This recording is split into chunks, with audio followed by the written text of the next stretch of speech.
On continue avec des questions de culture générale. Première question.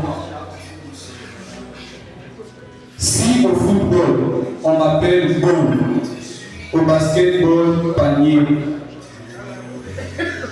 au basketball, panier, et alors au rugby, essai.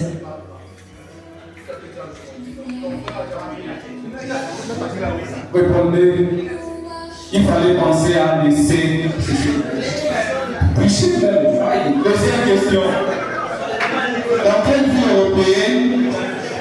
Dans quelle ville européenne le club français Paris Saint-Germain s'est vu sacré pour la première fois champion en Ligue des Champions le 31 mai 2025? Munich, dis-moi. C'est bien. Quel concept philosophique renvoie à la conception selon laquelle la force créatrice et intelligente qui gouverne l'univers est omniprésente dans le monde ou dans la nature?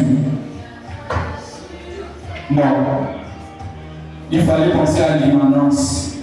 Quel concept philosophique désigne un type de connaissance acquise au seul moyen du raisonnement, indépendamment de l'expérience? A priori. Quel concept philosophique fait allusion à la doctrine selon laquelle la réalité ultime est entièrement composée d'une substance unique? Quel concept philosophique fait allusion à la doctrine selon laquelle la réalité ultime est entièrement composée d'une substance unique?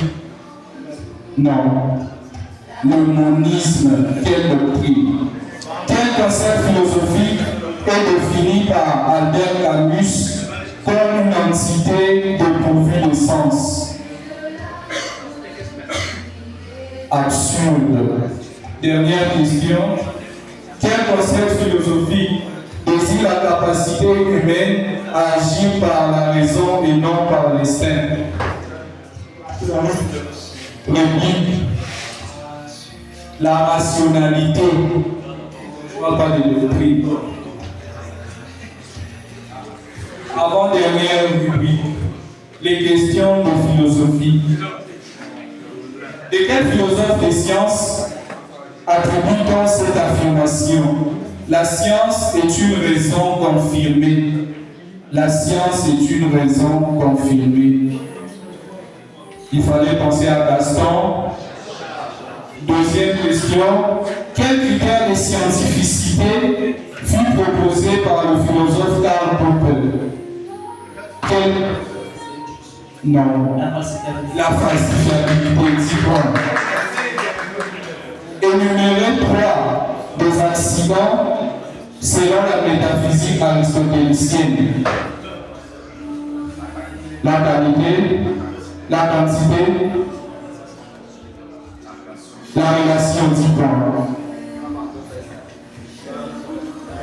À quel philosophe devons-nous la paternité de l'existentialisme ontologique?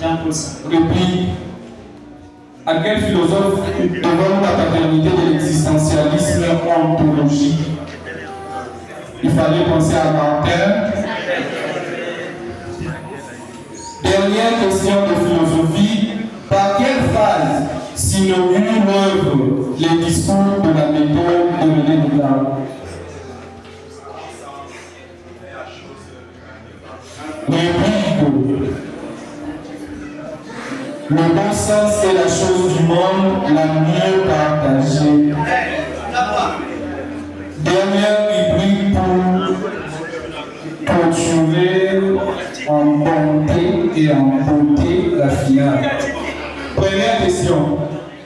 Quel pays asiatique a accueilli les Jeux Olympiques d'été en 2021?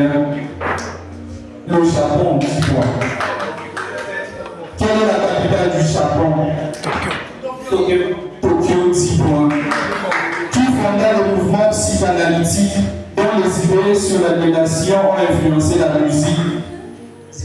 Sigmund Freud, dis-moi.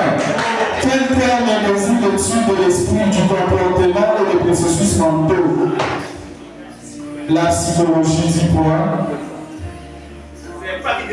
Quelle nation est la première récipiendaire de la Coupe d'Afrique des Nations au XXIe siècle?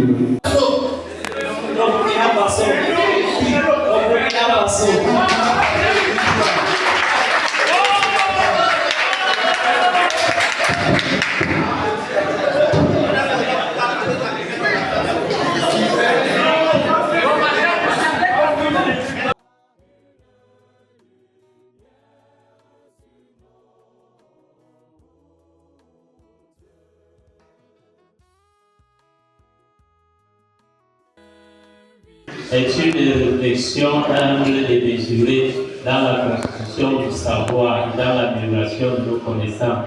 Même si le modérateur a soulevé qu'il y aurait eu du quiproquo entre l'essai sur la dynamique de la scientificité et la valeur de l'essai d'une science en conscience dynamique, on peut quand même trouver un dénominateur commun. Sans toutefois tarder, j'ai structuré mon propos en 3 points. Le premier point, pour parler d'une dynamique de la science, il faut d'abord revenir sur le sens que nous devons avoir de la science aujourd'hui. Et je vais beaucoup puiser chez le professeur Mouchini en structurant ce premier point comme la science, une recherche des possibles. Le deuxième point, quant à lui, va porter sur la falsifiabilité ou bien l'intégration de la mise en question permanente en science. Tout cela pour justifier toujours cette valeur et le site qui est essentiellement dynamique. Et nous allons terminer par la critique ou la prise de conscience de la permanence des crises en science et comment les gérer. Donc, le titre évocateur, la valeur hérétique d'une science en constante dynamique, s'inscrit dans une visée de détermination de la scientificité des savoirs aujourd'hui. Il s'agit ici de poser les jalons fondamentaux à partir desquels l'esprit scientifique devrait se déployer pour mieux prendre en charge les réalités de son temps ou de son époque par la pensée ou la réflexion, pour paraphraser le professeur Youssouf Mouchini. Nous savons qu'à un moment de l'histoire des sciences, l'idéal des certitudes absolues des fondements de la connaissance scientifique a été irrévocablement banni. Nous parlons là du déterminisme scientifique.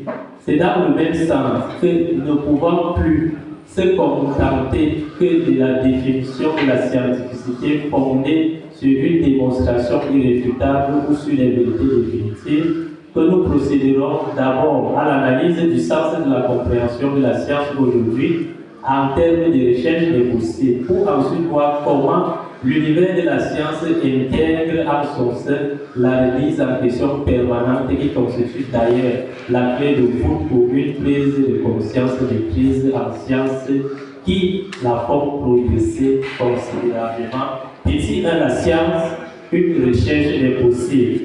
Et nous commençons en disant que jusqu'ici, plusieurs penseurs ou scientifiques n'ont fait que définir la science de différentes manières, ouvrant ainsi la voie à une kyrielle de définition sur le concept, ce qui oblige à admettre que c'est même à cause de cette pléthore de définitions qu'il règne encore aujourd'hui et de manière très accrue une confusion entre ce qui relève de la scientificité et ce qui n'en relève pas. À travers cette analyse qui est nôtre, nous devons comprendre que l'univers de la science est exigeant, évolutif et nécessite un esprit libre et curieux pour pouvoir améliorer.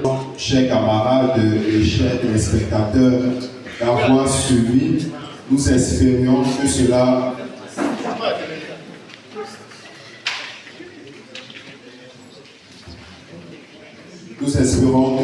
vous servira dans le futur.